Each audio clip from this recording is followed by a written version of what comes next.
Welcome, curious minds. Today we're going to tell you a story, a narrative that really doesn't just blur the lines between, chilling reality and the completely bizarre. It kind of just smashes them. Yeah, it really does. We're recounting the unsettling events from Noroi, The Curse, a Japanese mockumentary that just goes places you don't expect. It dives deep into the truly unpredictable. It's a story, really, unlike any other. It weaves together things that seem totally random incidents, ancient symbols, and this one man's descent into something truly disturbing. It stays with you. Definitely. So get ready, because the tale of Noroi is about to unfold. Let's get into it. Okay, so our story starts with the director, Koji Shiraishi. He's playing himself in the film, right? Meta from the start. And he feels this weird pull, you can't quite explain it, to document a really brutal bridge attack. Happened 3 years before he starts filming. And it wasn't minor. People died. Exactly. Not just some random crime. It tragically took 2 lives and left just one single survivor. A 30-year-old guy named Shohei Eno. The sole survivor. Always compelling. And from the very first interview, Eno is, peculiar is putting it mildly. He talks about hearing voices, seeing UFOs, stuff you might initially just dismiss as like delusion. Standard procedure, maybe, until he shows the scars from the attack. And these aren't just, normal wounds. They clearly look like these esoteric, almost ancient symbols. Yeah, very distinct patterns, not just random stars. So the mystery just deepens right away. Yeah. Shiraishi starts investigating the attacker too. Yeah. This guy apparently just vanished, walked into the ocean right after the attack and disappeared. Just gone. But then his family reveals something completely astonishing. The attacker was actually born with those exact same symbols on his chest. Born with them. Okay, that's a twist. Right. And then adding to it, the doc team is reviewing footage from the day of the attack. Yeah. And they spot this tiny speck, like an anomaly flying in the sky. Something in the background. Yeah. And when they show this to Eno, he just kind of rambles about the attack being an act of God. Claims all these unexplained miracles have happened since, but he's super cagey, won't elaborate. It's fascinating how quickly Noroi shifts gears there.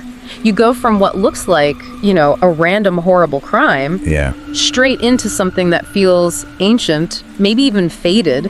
Totally. Those symbols appearing on both the victim and the attacker from birth, that's not just a plot point. It taps into that cosmic horror thing, right? This idea that maybe some terrible things are just set in stone, way beyond us. Yeah, like it was always going to happen. Exactly. It messes with our need for things to be random versus, some unsettling design behind it all, even in a movie. And that's what keeps you absolutely hooked. Shiraishi, trying to get answers, starts filming Eno pretty much constantly. Round-the-clock surveillance. Basically. And at first, Eno just seems strange.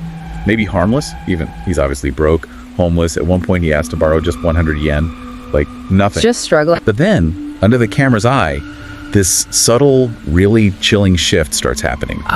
He gets more and more troubling. He ends up crashing at the documentary team's office.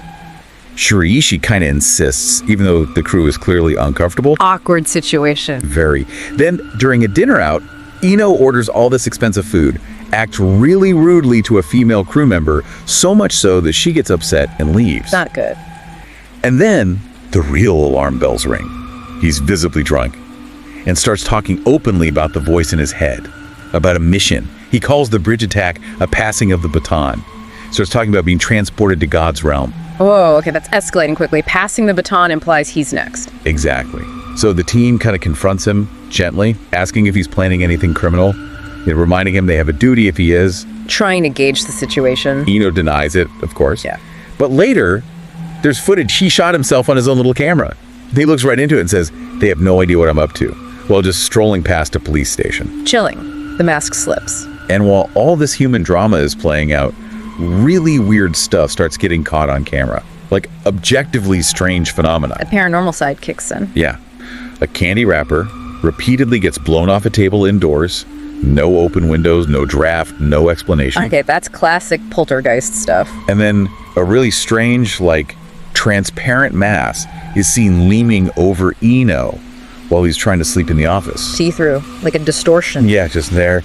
And later, Eno himself films what he thinks is a UFO in the sky after a long day at some temp job he got. It's really unsettling how these, let's call them paranormal events, seem to ramp up right alongside Eno's own behavior changing. It's like they're linked. Exactly. Are they just happening around him, or are they somehow connected to him, maybe even influencing him?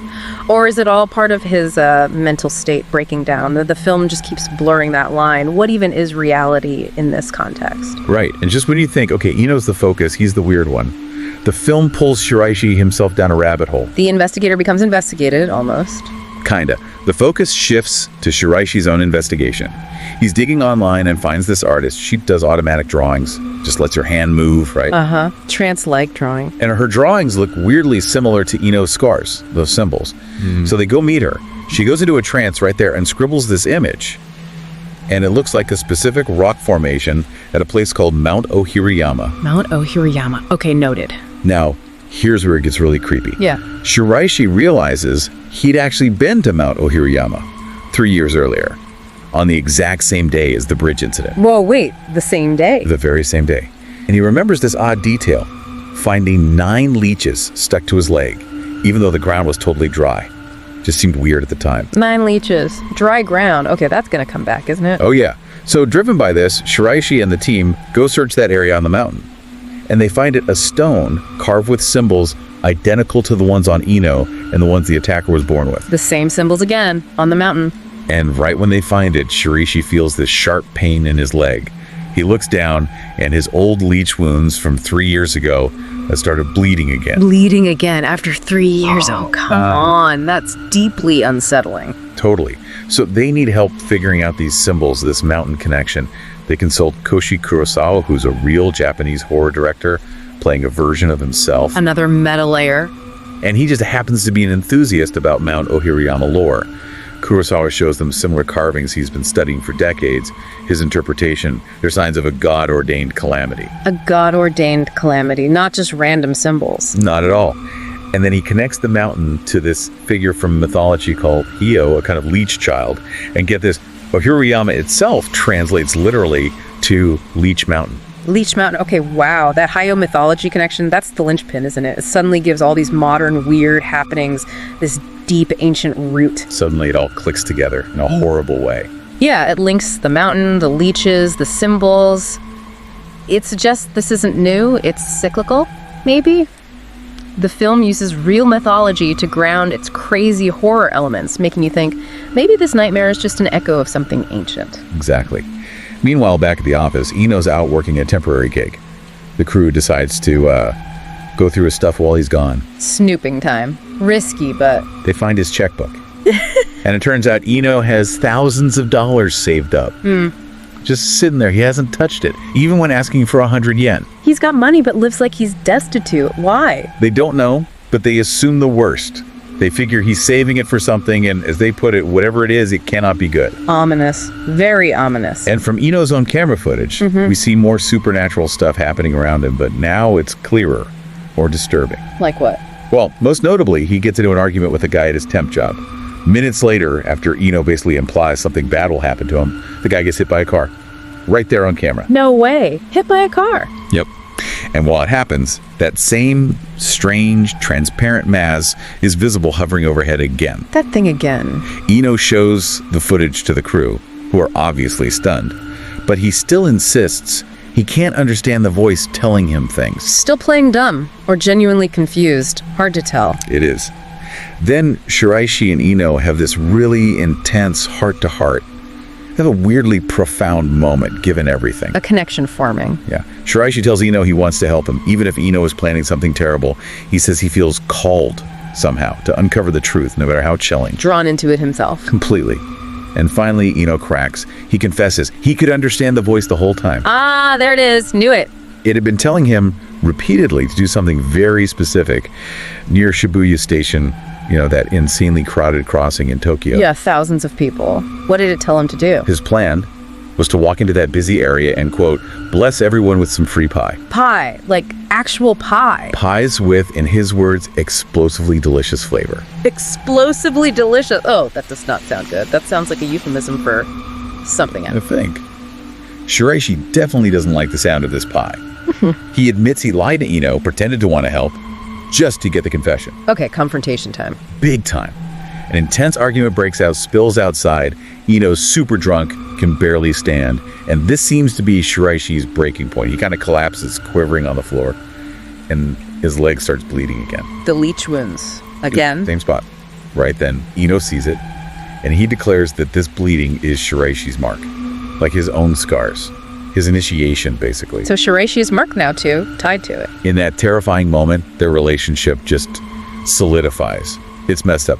Eno actually helps Shiraishi up, and Shiraishi's mission becomes horribly clear. He's not trying to stop Eno anymore. He's just going to keep a record, document whatever Eno does next. He shifts completely from documentarian to accomplice, or at least a designated witness. Yeah, implicated observer is a good way to put it. That moment where Shiraishi's body physically reacts, bleeding from those old wounds, it aligns him with Eno's experience. It pulls him and us, the audience, deeper in. Was he always meant to be part of this calamity? It makes you wonder, was he drawn to Eno for a reason? The film brilliantly makes the protagonist complicit, which ramps up the horror. So what follows is just chilling collaboration. We see Eno gathering baking supplies, cooking these pies in the company office kitchen. In the office? Yep. Shiraishi even helps him hide all the stuff when another crew member shows up unexpectedly. Wow. He's actively helping hide the evidence now. Yeah. Then comes the day of the pie distribution ceremony, as Eno calls it. They're up super early, like 12 hours before the event. They hang out, they eat together, they even go see a movie. Bonding before the horror, that's incredibly bleak. It's like the peak of their really messed up friendship. When it's finally time, they sneak off somewhere private. Eno gets suited up, he puts the pies under his jacket, they head outside. This is it. Eno offers Shiraishi that 100 yen coin back, the one he borrowed way back at the beginning. A little coin again. Shiraishi tells him no, keep it. Says return it with the camera, Yeah. if you can, from the other side. From the other side. Heavy. And with that, they just part ways. Never see each other again. Wow. Now, the film doesn't show the pie distribution in graphic detail, thankfully, but it makes it clear. It's horrific. Hundreds of people are just overwhelmed by these explosive flavors. Eno unleashes in Shibuya. A mass casualty event disguised as pie. Horrifying concept. Then, massive time jump. 21 years later. 21 years. Okay. Shiraishi is getting released from prison. He was deemed an accomplice, legally, for helping Eno and, not stopping him or calling the police. Served his time. He meets his old producer at a restaurant. They're catching up. And out of nowhere, Shiraishi's leg starts hurting again. That same spot. The mark is back. As he checks it, something falls from the ceiling. Almost hits him. It's Eno's camera. And the 100 yen coin. What?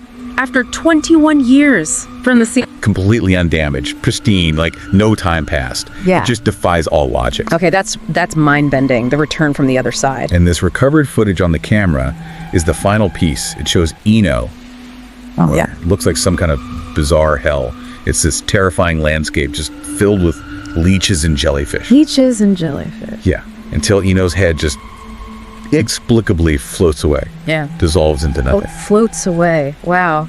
That final imagery, I mean, it's absurd, right? But it connects right back to Hayo, the leech child mythology we talked about, associated with leeches and jellyfish. All right. Good connection.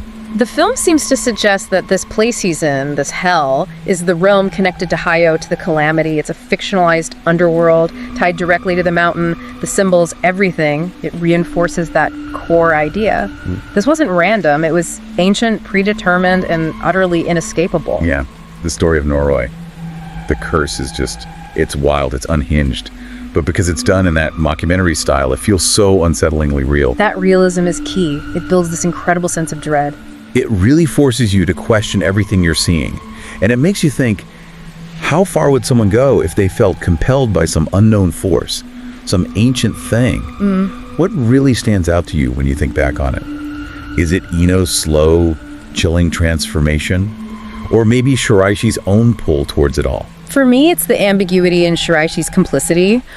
Why record instead of intervene? That's the disturbing question it leaves you with. Yeah, it makes you wonder about control, about fate, about what lurks just under the surface of reality.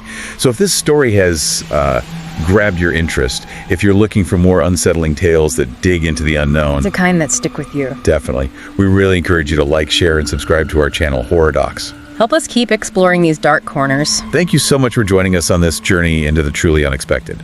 Until next time, stay curious.